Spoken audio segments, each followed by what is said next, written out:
Hey, how's it going? Today I'm talking about the most important weeks in training when you're slow, back of the pack, or injury prone. This is Running to the Castle, a podcast for injury-prone RunDisney runners on a journey to running magical miles. Join me, Dr. Allie, as I share the secrets I've gathered as a runner, doctor of physical therapy, and coach. You'll learn the exact ways I get my clients to the castle strong without feeling broken or held together with KT tape as they cross the finish line. Today I want to talk about something that I pay close attention to as a coach, and something that most runners and even most running coaches completely overlook.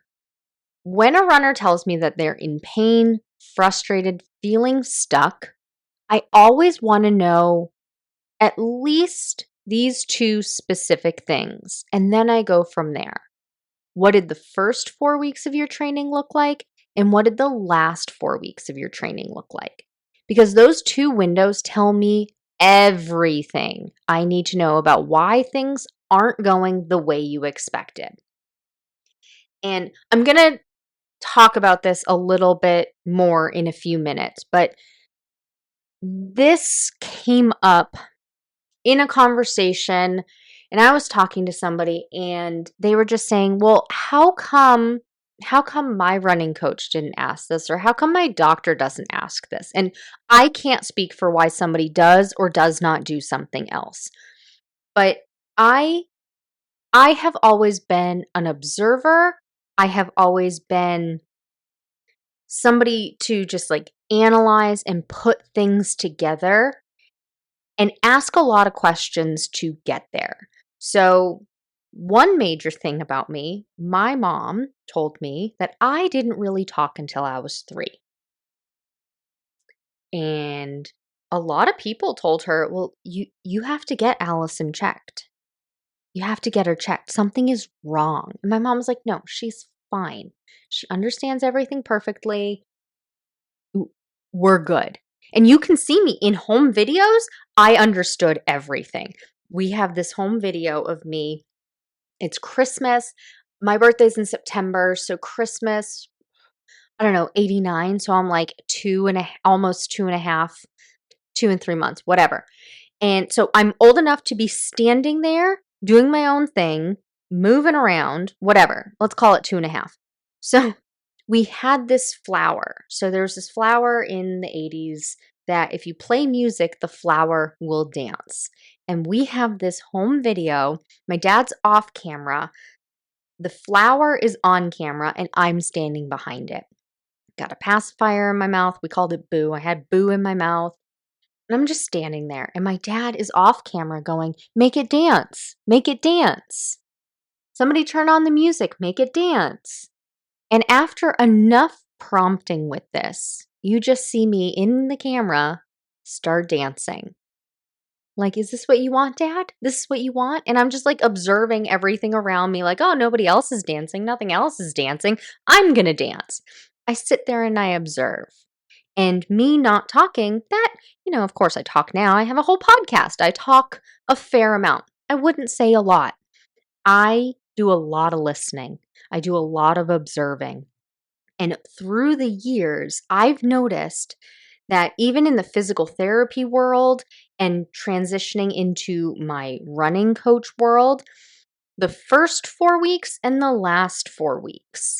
Now, in the physical therapy world, we can't always get to the first 4 weeks because some things have been going on for years and years and years, and people just don't remember. But they can usually tell me a little bit about the last 4 weeks. With running coaching, people have designated timelines of when they're training for these races. So when they start training for Dopey, for example, I tell them, when did you start training for Dopey? Oh, you started training in June? Okay, let's look at June 1st through June 30th, or June 15th through July 15th, whatever it was, that first 4 weeks timeline. And then let's look at these last 4 weeks, because there will be patterns. You can't recognize them, and that's okay. You haven't been trained to recognize them. I have been doing this. In all honesty, I've been doing this my whole life, but strategically doing this since I became a licensed physical therapist in 2012. So that's, at the time of recording this, 13 years. But even when I was a brand new physical therapist, I could spot patterns of things that didn't add up. Things didn't look right. I remember my my very first patient in my brand new job. I worked at an outpatient clinic for it was orthopedic and neurologic injuries. I was there for orthopedic injuries. It was my very first patient. They were coming in for neck pain. And I was looking at the history and the complaints, and the way it worked in this first job, and my God, it was awesome. The way it worked in my first job was I would get a patient, and in those first 6 months, I had a mentor. So I got a patient, I got to ask questions ahead of time. Really, I think they were just making sure I wasn't going to harm the patient, but it was good on them because it helped them and it helped me. And so I was asking, this wasn't my exact mentor. My mentor was Laura, but I was asking Beth some questions because I was like, this is neck pain. This isn't quite adding up. What do I do if this person has something like vertigo or they have a neurologic issue? I'm not here to do that. Like, we have a whole separate team. They're like, do the evaluation.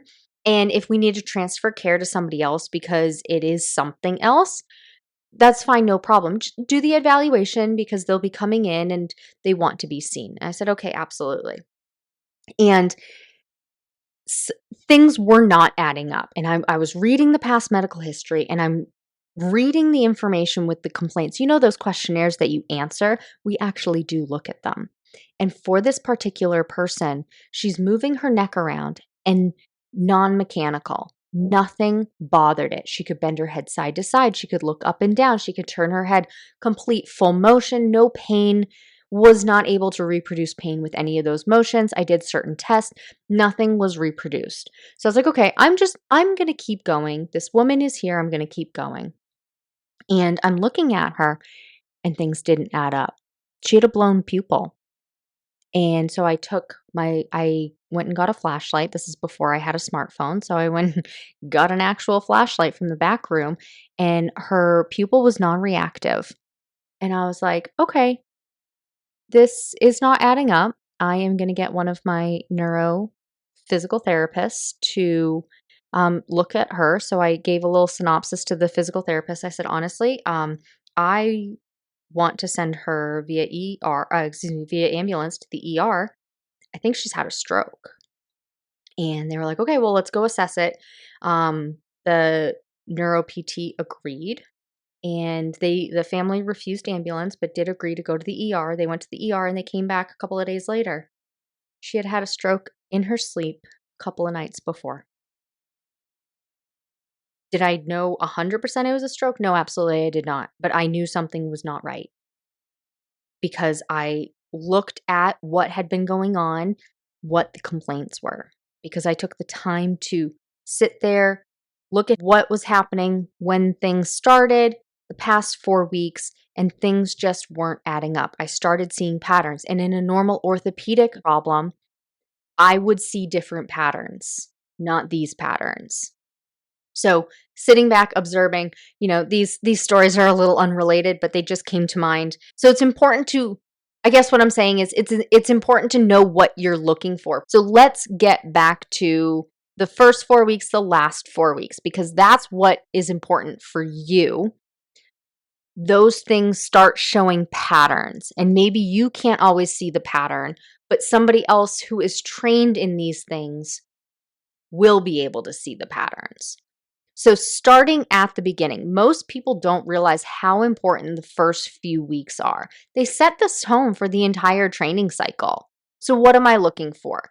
Did you ramp up too quickly? Did you go from 0 to training 4 days a week? Did you jump straight into long runs?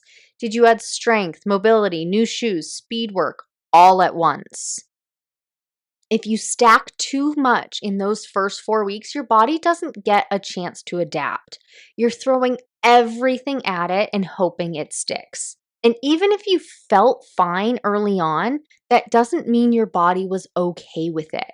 Pain often shows up weeks later. And then I look at the most recent 4 weeks. This tells me everything about current load versus recovery. Did your mileage spike? Did your long runs go from 6 to 10 to 12 too quickly? Are you running more than race distance a couple of weeks before your race? Have you had any life stress, poor sleep, travel, extra work? Have you been skipping recovery or adding more workouts out of guilt? Sometimes runners are technically following the plan, but feel worse every week. And that tells me the plan isn't matching the reality. Or sometimes they skipped a few weeks and then tried to jump back in at full volume. Both patterns lead to overload, and both are completely avoidable if we just zoom out and look at the trend. When I look at the first 4 weeks and the last 4 weeks, I can tell if your foundation was too aggressive, if you're still trying to catch up instead of progress, if your pain is from early overload or recent spikes. And most importantly, it helps me adjust the next 4 weeks because pain isn't a mystery when you zoom out. It's usually a pattern of stress without recovery. So if you're hurting, frustrated, or feeling stuck, don't just look at today's run. Look at the bookends of your training. What did the first 4 weeks feel like? What did the last 4 weeks demand of you? That's where the answers usually are. And if you don't want to guess or you're tired of trying to figure it out yourself, that's exactly what we walk through together inside Stronger, Faster, Finisher. If you're listening to this episode when it drops, registration opens today, June 26th. If you're feeling nervous about whether you can actually cross the finish line at Dopey, if you've been training hard but still wondering, will I really make it? I want you to know there's a better way. Stronger, Faster Finisher is built for runners just like you. The slow, injury prone, not really a runner, runners who aren't chasing a podium. You're chasing a personal record in fun. You want those castle photos, those character stops, that pineapple cider at the finish line without feeling broken, defeated, or like you barely survived. Inside Stronger, Faster Finisher, you'll build your training smarter with the right mileage, the right pacing, and the right recovery. So you don't just survive Dopey. You'll finish it strong, proud, and smiling, exactly the way you imagined. As always, thanks so much for listening. That's all for now. Talk to you soon.